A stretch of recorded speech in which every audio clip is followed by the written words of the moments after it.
Europe की आग में दुनिया जल रही थी और उसी आग के बीच एक नाम इतिहास को हिला देने वाला था, नेताजी सुभाष चंद्र बोस।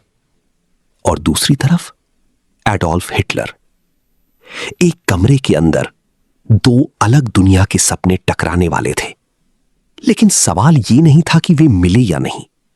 सवाल यह था कि उस मुलाकात ने इतिहास को मोड़ दिया या सिर्फ एक भ्रम छोड़ दिया। साल था 1942। दुनिया जल रही थी। यूरोप की धरती पर टैंकों की गड़गड़ाहट सुनाई दे रही थी। आसमान में लड़ाकू जहाज आग बरसा रहे थे और उसी समय भारत अब भी गुलामी की जंजीरों में जकड़ा हुआ था। लेकिन हजारों किलोमीटर दूर बर्लिन की एक ठंडी रात में एक ऐसी मुलाकात होने वाली थी जिसने इतिहास के सबसे बड़े सवालों में अपनी जगह बना ली। क्या सच में नेताजी सुभाष चंद्र बोस ने हिटलर से मुलाकात की थी? और अगर हुई थी तो उस बंद कमरे में क्या बात हुई थी? इतिहास की किताबें इस कहानी को छोटे शब्दों में खत्म कर देती हैं, लेकिन उन दीवारों ने उस रात बहुत कुछ सुना था। उस समय भारत में अंग्रेजों का राज अपने चरम पर था। सड़कों पर ब्रिटिश सैनिक घूमते थे, सरकारी इमारतों पर यूनियन जैक लहराता था और हर विरोध को कुचल दिया जाता था। लेकिन उन्हीं अंधेरों के बीच एक आदमी ऐसा था जो मान चुका था कि आजादी सिर्फ भाषणों से नहीं मिलेगी। उसका नाम था सुभाष चंद्र बोस। कांग्रेस के भीतर मतभेद बढ़ चुके थे। गांधी अहिंसा की राह पर थे, लेकिन बोस को लगता था कि साम्राज्य केवल शक्ति की भाषा समझता है। और फिर एक दिन वो अचानक गायब हो गए। कलकत्ता में ब्रिटिश जासूस हर जगह फैले हुए थे। उनके घर के बाहर पहरा था, फोन टैप किए जा रहे थे, हर कदम पर निगरानी थी। लेकिन जनवरी 1941 की एक सर्द रात में एक कार धीरे धीरे अंधेरे में आगे बढ़ी। अंदर बैठे व्यक्ति ने लंबा कोट पहना हुआ था, चेहरे पर दाढ़ी थी और पहचान छुपाने के लिए एक नया नाम। ब्रिटिश साम्राज्य की आंखों के सामने से भारत का सबसे बड़ा विद्रोही निकल चुका था। काबुल, मॉस्को और फिर बर्लिन। युद्ध के बीचों बीच नेताजी उस आदमी तक पहुंचने जा रहे थे जिसका नाम सुनकर पूरी दुनिया कांप रही थी, एडोल्फ हिटलर। उस समय जर्मनी एक विशाल युद्ध मशीन बन चुका था। हजारों सैनिक एक साथ मार्च करते थे, फैक्ट्रियों में दिन रात हथियार बनते थे और नाजी झंडे हर सरकारी इमारत पर लहरा रहे थे। बर्लिन की सड़कों पर अनुशासन था, लेकिन हवा में डर भी था। हर तरफ युद्ध के पोस्टर, हर रेडियो पर प्रचार और हर चेहरे पर आने वाले विनाश की छाया। इसी शहर में नेताजी ने फ्री इंडिया सेंटर की स्थापना की। एक नया सपना जन्म ले रहा था। आजाद हिंद रेडियो से आवाज गूंजने लगी। आजाद हिंद रेडियो से आवाज गूंजने लगी, तुम मुझे खून दो, मैं तुम्हें आजादी दूंगा। हजारों भारतीय युद्धबंदी सैनिकों को इकट्ठा किया गया। ब्रिटिश सेना में लड़ने वाले भारतीय अब अंग्रेजों के खिलाफ हथियार उठाने को तैयार हो रही थी। और फिर आया वो दिन जिसके बारे में आज भी बहस होती है। 29 मई 1942, बर्लिन। एक विशाल इमारत, भारी सुरक्षा, लंबे गलियारे और दीवारों पर लटकते नाजी झंडे। कमरे के बाहर सैनिक खड़े थे। अंदर यूरोप का सबसे शक्तिशाली तानाशाह मौजूद था। नेताजी कमरे में दाखिल हुए। इतिहास के दो सबसे अलग व्यक्तित्व अब आमने सामने थे।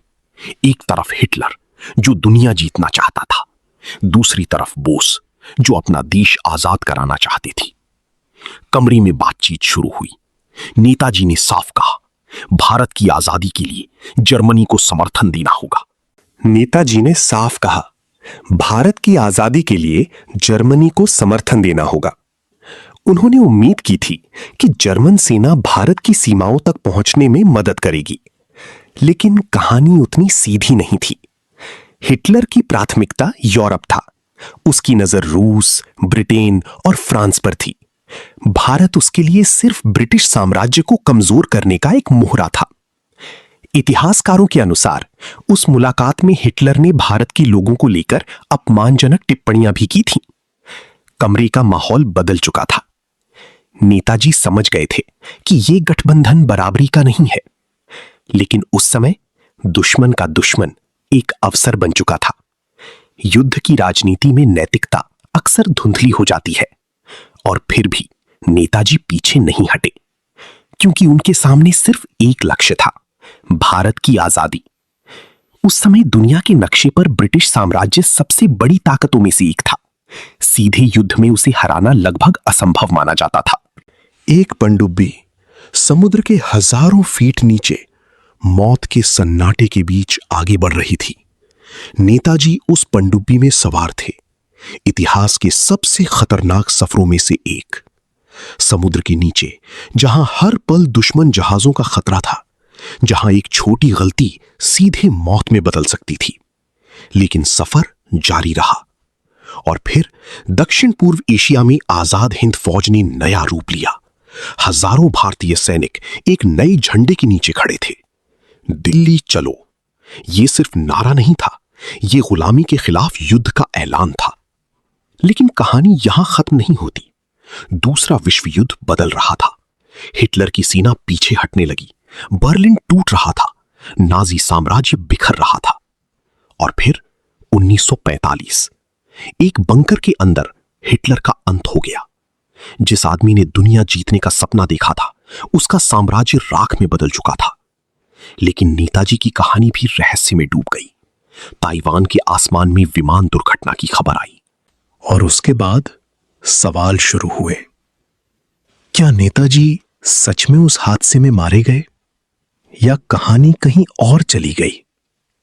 आज भी फाइलें खुलती हैं, बहस होती है, और इतिहास के धुंधले पन्नों में लोग जवाब ढूंढते हैं। लेकिन एक बात साफ है, नेताजी और हिटलर की मुलाकात सिर्फ दो व्यक्तियों की मुलाकात नहीं थी। वो उस दौर की मजबूरी थी, जहां आजादी दुनिया के सबसे खतरनाक युद्ध के बीच तलाश की जा रही थी। इतिहास कभी पूरी तरह काला या सफेद नहीं होता। कुछ फैसले वक्त की आग में लिए जाते हैं, और उन्हीं फैसलों की गूंज आज भी इतिहास के गलियारों में सुनाई देती है। साल था 1942। यूरोप की आग में दुनिया जल रही थी, और उसी आग के बीच एक नाम इतिहास को हिला देने वाला था, नेताजी सुभाष चंद्र बोस। और दूसरी तरफ एडोल्फ हिटलर। एक कमरे के अंदर दो अलग दुनिया के सपने टकराने वाले थे। लेकिन सवाल यह नहीं था कि वे मिले या नहीं। सवाल यह था कि उस मुलाकात ने इतिहास को मोड़ दिया या सिर्फ एक भ्रम छोड़ दिया।